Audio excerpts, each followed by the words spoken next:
Really, Ikemesit pro bono. All right, the analysts this morning, Ikemesit and Joseph Obari. Good morning and welcome. Good morning, everybody. Good morning, President Zibby. It's nice to be here again. Hope it's going to be morning. Ikemesit, it's nice to see you once again. Oh, nice to see you. Absolutely, Joseph. I mean, And that's a beautiful background behind you as well. wow, Joseph has the most envious background. Yeah. Yeah, When you have all that greenery. We've just celebrated the World Environment Day, and I think it's just resonates. I mean, it clearly does. It clearly does. And you're one of those few Nigerians that can go, oh, let me have a destination celebration. I like Right. that. I like that. All right. Our first headline this morning comes from Punch. $3.3 billion loan for crude. FG gets $925 million lifeline as Naira trades for 1,481 Naira to the dollar. Yeah, so basically, they're affecting them. They're exporting disbursed $925 million to the federal government, just as the value of the Naira is weakening relative to the dollar.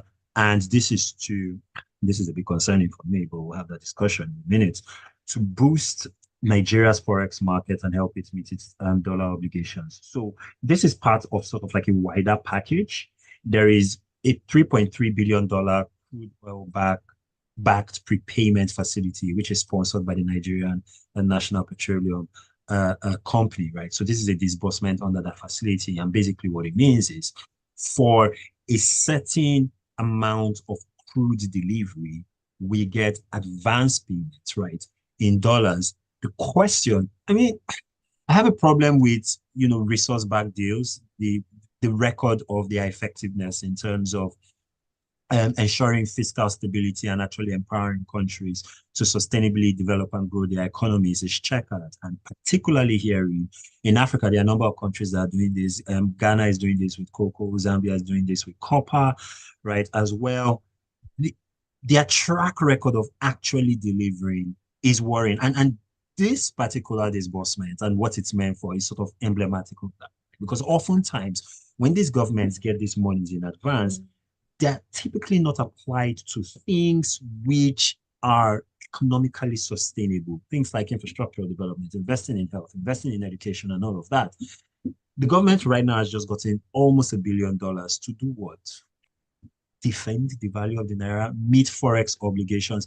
I mean, in terms of meeting forex obligations, if we're passing this on to importers or exporters or economic participants, then there may be a justification with respect to that. My concern is over the past year and a half, right? Because this actually predates this administration. Well, the last 3, 4, 5 years. Yeah. Let me stop being, generous. Over the last 3, 4, 5 years, you've had a situation where our policymakers tend to equate meeting forex obligations for defending the currency. And that's my concern. It's the amount of economic goods that you will get from helping economic participants in this country directly meet their own forex obligations so that they can grow their businesses and employ people and pay salaries and on. The virtuous cycle of economic development goes on, is packed to the one side.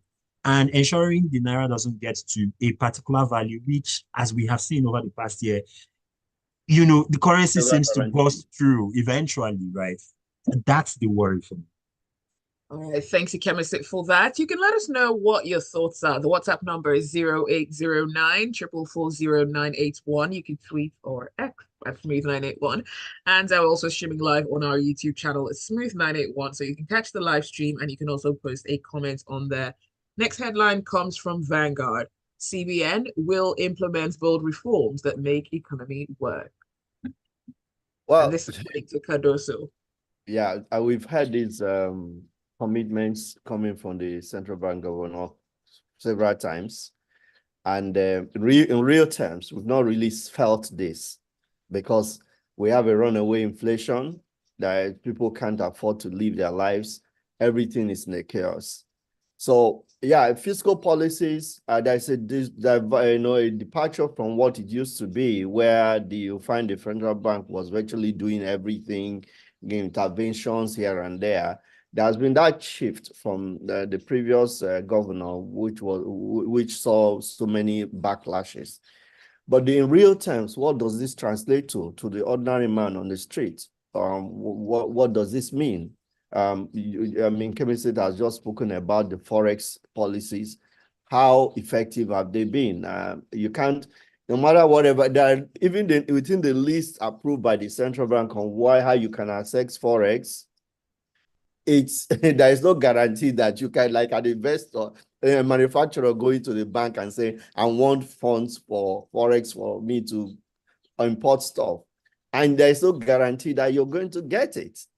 They discourage you, the parallel market, trading or patronizing the current parallel market. But you can't walk up to your bank and demand for forex and get it. So what in real terms are those policy shifts that the central bank governor is speaking of that has positive impact on individuals and on the citizens and the economy generally? So this is where the concern is. Granted that it's like he mentioned, it's an era of global volatility. In almost every country in the world today is having to face inflation, try to track inflations, interest rates, and all that. This is a global challenge, but the Nigerian situation itself seems to be self-inflicted because of previous years of mismanagement of the economy. And honestly speaking, for me as an individual, I don't see how this has really practically happened. Marginal benefits or results have happened with the forex. We brought the naira from near 2,000 naira to the dollar we came up to about 1,100 naira. Now we are already moving up to 1,500. So the guarantees are not there. Yeah, you make the promises, make the commitment, but where are the guarantees that they impact positively on the economy and the citizens? All right, let's look at the next story, and it's coming from Premium Times. The Senate on Thursday called on President Bola Tinubu to review the strategies adopted by security agencies in the fight against terrorism, kidnapping, and other insecurity challenges in the northwest region of the country. Yeah, so this particular admonishment, right, was sequel to a motion sponsored by by Senator Nasiru Daura, who represents Katsina North. During plenary, this motion was sponsored by 20 senators from a bunch of other states in northwestern Nigeria, particularly Jigawa, Kano, Kaduna, Katsina, Kebbi, Sokoto, and Zamfara. And what they're basically saying is our strategy for dealing with the multifarious security challenges that we're facing in the country is really not fit for purpose, right? So they made a bunch of recommendations urging the president to deploy additional security personnel to identify hotspots to ensure the protection of lives and properties within the region. They've talked about retooling the coordinating strategy between, among the security services, because there are a bunch of them. So, and that's a very big one.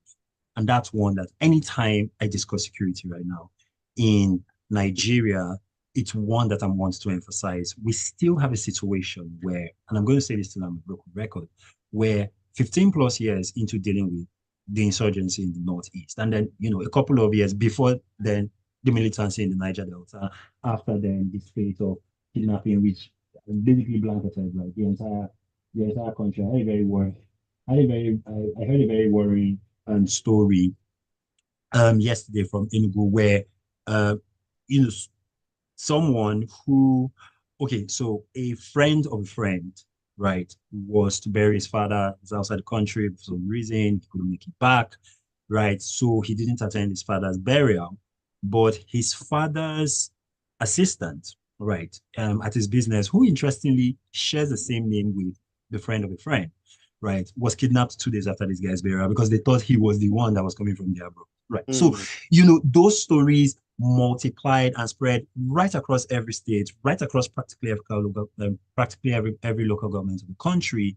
And we still don't have a situation where the security services discuss on an operational and on a strategic level consistently, So the army is doing its thing, the Navy, the Air Force, they're doing their things, they're making gains where they can, but they're not working as one joint, coherent whole, and they're not funneling a lot of the intelligence, which are intelligence agencies, right, are mining. Let's not really talk about police at this point in time because, so you have a situation where even if you wanted to deal with the security challenges we're facing in this country, the preconditions for making that plan work on a strategic and on an operational level don't exist. What I would like to see is the president, for the first time, pretty much since our return back to democratic rule, fix that strategic and operational back and forth, right? So you don't have a situation where the agencies only really talk to each other when the president summons them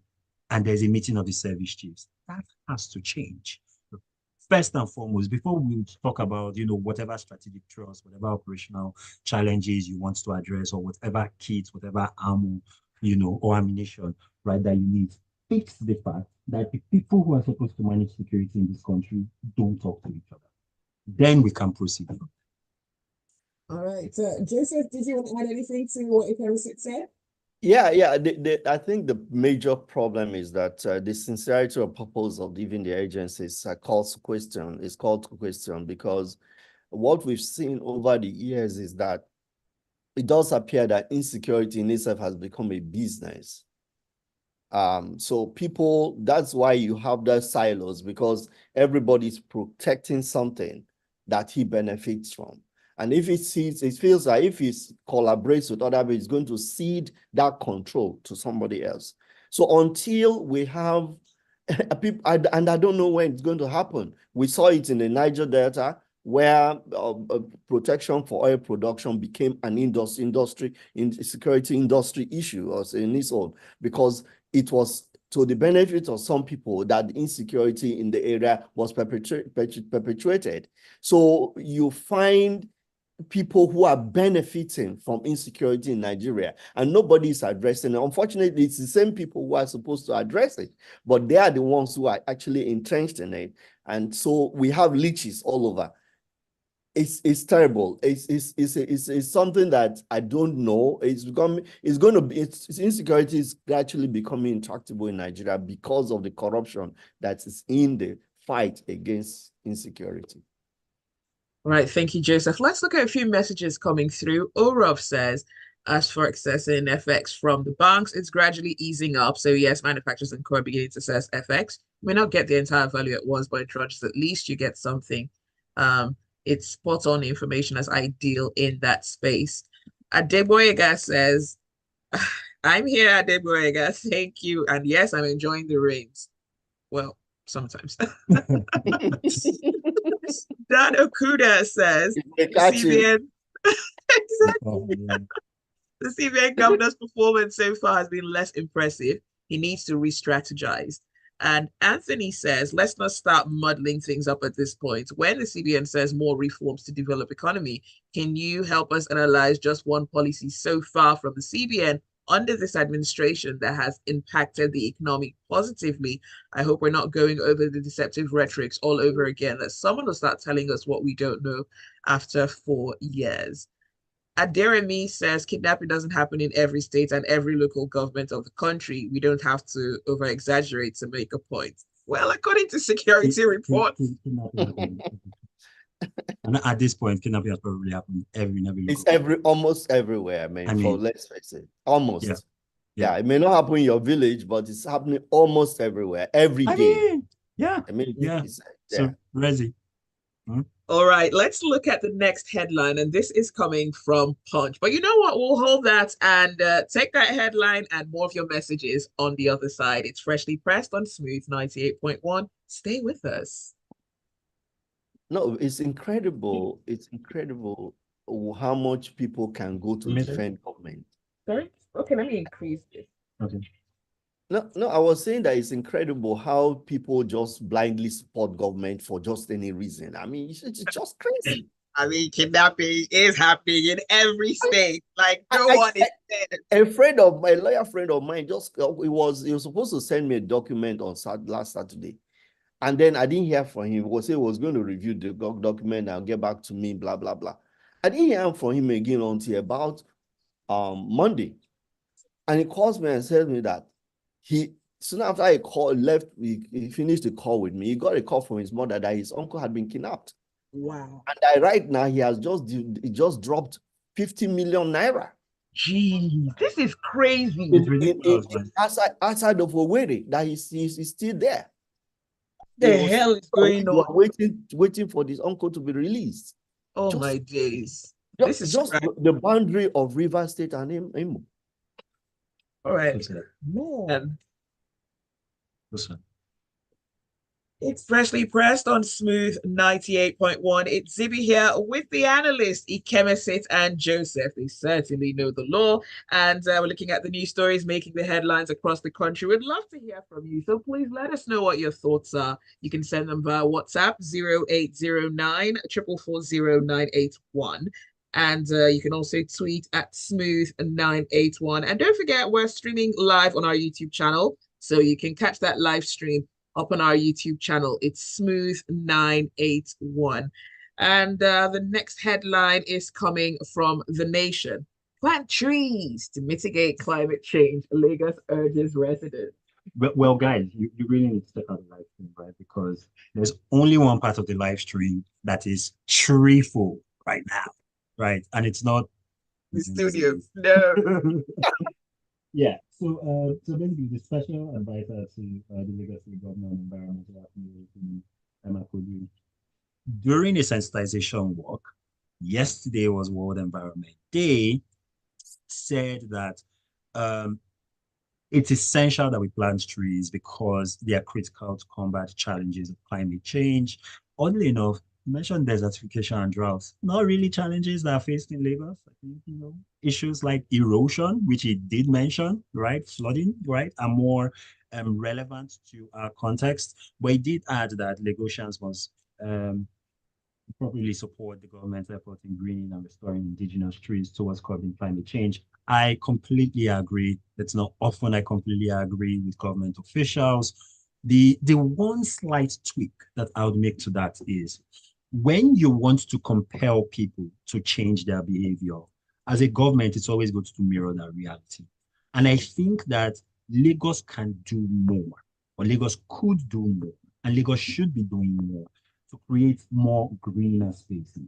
Not just, certainly reserved greener spaces for sure, right? So we need more parks, we need more, reservation areas, right, in Lagos. But more importantly, we need greenery within the urban sprawl, right, of Lagos. There are many streets that are not lined with trees. One very famous tree in my community in Maryland was chopped off towards the end of last year. And we were mourning as it was chopped down because apparently, according to people who've lived in the area for years, that tree has been there for more than 20 years, right? But it had to go because development. And that's the big challenge towards things like greening our environment in Lagos, which is that land is so valuable, property valuations are sky high, that people see areas with a significant amount of greenery as basically unutilized or underutilized areas. There has to be an increase in consciousness of having, a green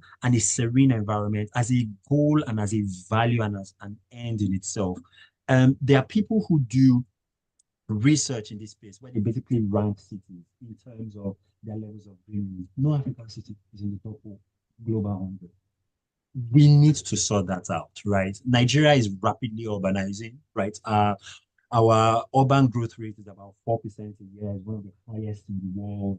By 2030, more Nigerians will live in cities like Lagos, right, than in rural areas. Right now, the skew is 52 to 48% in favor of rural areas. And what that means is that for these Nigerians who are going to form into such urban environments, there needs to be a touch of nature. Studies and research show that there's a high correlation between being in nature and interacting with nature and things like your mental health, reduce hypertension, reduce blood pressure, right? There are quantifiable health benefits that come from having more trees and more nature around you. And Lagos needs to consciously, as a matter of policy, right, institute that as a value in and of itself, and people will follow. How do we find a compromise where, development is ongoing because there's a lot of housing shortages in Lagos and then, people can get homes, but then, the greenery is still conserved. I think the key thing is we need a lot more greenery on our arteries, on our motorways, right? A lot of our motorways. If you taking a walk in Lagos is a very excruciating experience. In some cases it could be a life or death experience. I mean, partly because our urban planning isn't up to scratch, right, in terms of meeting global standards, but more importantly because there's very little shade. So when it's quite hot, you're exposed to the sun. When it's quite rainy, as it was mostly at least here, this morning, you're also exposed to the elements. So very, very low hanging fruit. Let's do that. Let's have more of our streets, more of our roads, more of our community parks, more of all of these urban third spaces, communal spaces where people meet first and foremost. Let's have those regreened. Then we can have a larger conversation about having reserved green areas. Lagos is probably one of the biggest cities in the world that does not have a really, really big park. For example, where people can just sit down, bench, skate, have fun, Zibby feel fly. You know that in Lagos. Let me just chip in something. There are some cities in the world where if you cut down a tree, in fact, you're likely to go to jail. Oh, yes. Yeah, there are cities like that. So what that means is that they have laws that back the city planning. So as part of the city plan, if you're an estate developer, you come and wipe out a green area and you build how concrete, you are mandated to show your plan for the environment. So you must plant trees, you must plant green, you must be green. These are prerequisite to approval of your plan. So when we don't have those we say city planning, what are you city planning for? When you can't have some things real that are mandatory, you must do them because the law stipulates that. And if you don't do them, the council can actually sue you. So until we get to that point, we can't, this whole thing is just lip service. Ritual every year in World Environment Day, some money is flashed around, people go, and the people pocket the money and all that. Oh, we are buying trees and all that. It's a drama. It's drama. Then it fades away, then everybody goes home, and then really the environment continues to suffer. Right, let's look at some messages coming through. Sinji, okay. Wow, let's sort this out immediately. Oh, We apologize if you couldn't hear that on the live stream, yes, but we believe we've sorted it out now. So let us know if you hear Ikemesit better. Anthony says the talk about trees in Lagos is only possible through planning and enforcement because that space you're looking at is on the landlord's mind for a possible self-contained apartment to increase his revenue. Sam from Ikeja says on the issue of insecurity, it's not that security agencies or security agents don't talk to each other, but it's about gathering credible intelligence information and utilizing it. The security agencies actually talk to each other. More importantly, it's the ability of the government to prosecute perpetrators, that means sponsors of these crimes, swiftly and decisively without any political influence. Adeboyega says, instead of planting trees, the Lagos state government should be involved in huge mechanized farms to feed her residents, not waiting for foodstuff from other states when there's massive land in Lagos. In Badagry alone, Zibby, which I know very well, massive land along Lagos Seme border just lies abandoned. Chukwemeka says, I grew up in Festac, 7th Avenue. Um, the green land was sold to the highest bidder in 1994. I was in my second 20s. Okay, I didn't quite get that. yeah. All right, let's move on to the next headline. And this one is coming from Punch. FG plans dams construction to reduce flooding. Well, it's been, this is something that sometimes I just wonder how our policies are done or decisions are taken. You say you want to do this every year, almost every year for the past 4 years or more, we've been having flooding in Nigeria. So what's been the plan to control what? Because you can actually generate electricity from, it's an energy source. Water is an energy source. So there are possibilities for dam. We've had the Mambila, project that's been hanging between us and Cameroon for so long that from it, there has been massive flooding whenever Cameroon releases water from its dam. And then our own end, we have been unable to build a dam for heaven knows decades now. So you just have people come up and make statements, oh, we are doing this, we are doing it. But in practical terms, we don't see anything on ground. So when are we going to, what exactly, I mean, like I said, the devil is in the detail. What in practical terms are these dams? Where are these dams going to be located? How do they impact people apart from the one that's been done in Benue? Which other dam are we talking about, and how would they help to mitigate flooding? So these are some of the challenges we've had with our government policies that haven't been helpful, because planning is never related to what it's solving a problem. So planning, sometimes there is a disconnect between what you're planning and what result you want to achieve. So it's a knee-jerk reaction. Or something happens, you just go and do one thing and then do one other thing here and do one. It's not a coordinated approach to solving problems. So otherwise, you will say that, okay, from the Mambila project alone, which has a greater impact, because every time water is released from Cameroon, it causes floods in several states in Nigeria. So that should be a priority. Should be a national priority. And from stories we had, budgets were made at some point, they were never implemented. The money, nobody is accounted for it. Nobody is being held accountable. And it still remains so till today. You know. One very quick line addition. What about maintenance of the dams we already have? We actually have a lot of dams. Yeah. What are we doing about that? That should be part of the plan. Yeah. All right. Our next headline comes from Premium Times. Nigerian government sets up task force to control malnutrition. Yeah. So the coordinating minister, I didn't actually know the coordinating minister, but the coordinating minister of Health and Social Welfare, Mohammed Pate, basically said that a ministerial task force will be has been set up to promptly develop an action plan to tackle malnutrition among children in Nigeria. Now, malnutrition is one thing which we don't talk about a lot, but it's a very, very serious social challenge that we have in the country. I'll just reel out some data just to underscore the problem that this task force, right, is faced with. Right now in Nigeria, 37% of children under the age of 5 are stunted. And the prevalence of stunting increases with age, peaking at 47% among children between about 2 to 3.5 years, right? So between 24 to 35 months. 7% of children under the age of 5 in this country are acutely malnourished, or what the World Health Organization classifies as wasted, which means they have a low weight to height ratio, right? You might be quite tall, but you're quite thin, right? And all of that. Now, the national stunting prevalence rate has actually improved since 2018. We're now at what? 37%. It used to be 41%. Wasting has also improved, but you still have a situation where 22% of children are underweight.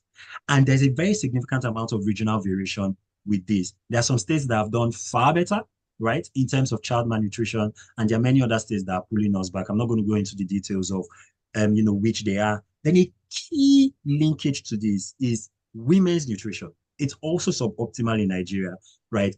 If a mother is not feeding well, whether she's pregnant or she could potentially become pregnant, it is going to impact on, how nourished, right, the baby is. The prevalence of thinness, the body mass index amongst non-pregnant women of reproductive age in Nigeria is 11%. 1 out of every 10 women in Nigeria is underweight, is malnourished, and is too thin from a body mass index standpoint. Those are the issues we need to solve. This is where the manifestation of our inflation problem really comes into play. People cutting down on meals, protein sources being a lot more expensive, the prices of fish, the prices of meat, really, it's gone out of control right now. These are the challenges that we need to solve. The extra points that I'm going to add is, this is not just a problem that the health ministry, right, can solve. There are emergency interventions that can be organized, but in the end, this is an economic problem. There is a finance ministry component. This is a revenue and a budgetary problem. The petroleum ministry also has a component, right, to it. A country that is rich will be in a better position to ensure that its people are better fed. And so, the task force, all well and good, but as Joseph said, we would plan, they would write a report, we implement. For me, all I think is that the the solution is simply provide in living wages. Exactly. Provide for the people. If the parents can afford to buy food, they will feed their children. It's a Precisely. common sense. I mean, so if you make the living standard of people, what it is should be. Now, it's no excuse for Nigerian children to be malnourished. No Are there excuse any whatsoever. cultural factors that might come into play? Because in certain communities, people believe that feeding children eggs is going to make them a certain way. Maybe they get greedy, so they withhold the protein from eggs, which Yeah, is very, very important. yeah, yeah. But enlightenment, yeah. Okay. Yeah, and that's also sort of where the government comes in. So part of sort of these emergency interventions will be to go to a lot of these communities, talk to them about the importance of having protein, talk to them about the importance of breastfeeding, talk to them about the importance of you also eating well, right? Because a parent who is well fed is much more likely to ensure that their children are well fed. After all, you will not be eating and your children will eat. Hopefully. Absolutely. Ali says, I used to know our papa as an LCDA with a lot of greenery, but these days properties get leased to people who renovate and fell trees. It's like the renovation won't be good if trees aren't cut down, and it's really annoying. Um, Dada says, if the government has a blueprint on how to tackle the country's challenges before they were elected, it would have shown by now. But unfortunately, that has not been the case. I think whoever is not ready to debate, answer questions should not be elected, as it shows a lack of preparation. Security issues may not be solved for some people's benefits in the country, and some people gain employment from insecurity. So how would it be solved when there is no patriotism? Adewale says the governors should also be held accountable for the security of the state, or what exactly do they use the security votes for? And even when these perpetrators are caught, some of them are pardoned. So if there's no justice, how do you tackle insecurity? Cisco Delgado says, Ikemesit, forget maintenance. He did not say Kenya, but you added it. I did. But I was talking to me. So, Yes, forget maintenance because the average Nigerian doesn't have the maintenance culture. I'm also guilty of that, even though I've recognized it as a problem to tackle. Cisco. Yes, Nigeria doesn't need meetings upon meetings or planning, rather action towards solving problems. Sam says planting trees in Lagos, Nigeria. How, when everyone with small money has become a real estate developer without necessary certifications? Maybe the tree planting mission will be done in Ekpe since it's a developing city. Ken says a government that cannot define living cannot pay a living You should have told wage. Joseph now the way he called me. Right, I should have. Let's see. Those in charge of security are the ones running insecurity business. Okay. Do you have evidence of that? If you do, please share. I'm sure the bosses higher up would love to get that information. All right. Well, that is all the time that we have for Freshly Pressed this morning. Thanks for listening. And thanks for sending your messages through. And of course, special thanks to our amazing analysts who give us their time. And this can't be easy, right? Yeah. Yeah, but I want to say thank you. It's been a very participatory audience today. Very participatory, and that's appreciated. Have a wonderful weekend, everybody. President Zibby, Ikemesit. Yeah, please. Next time, please carry me along. Go. You're the one who should carry us along. I mean, you're the one doing destination Freshly Pressed. Please stay with us. There's a lot more to come on the Smooth Breakfast. Zibby, read this comment for Joseph. Zibby is so fired up this morning. Come here as a result of the rain. Oh my goodness. I love the rain. I know it's crazy. I know. Joseph, thank you so much. Thank you. Great to see you guys.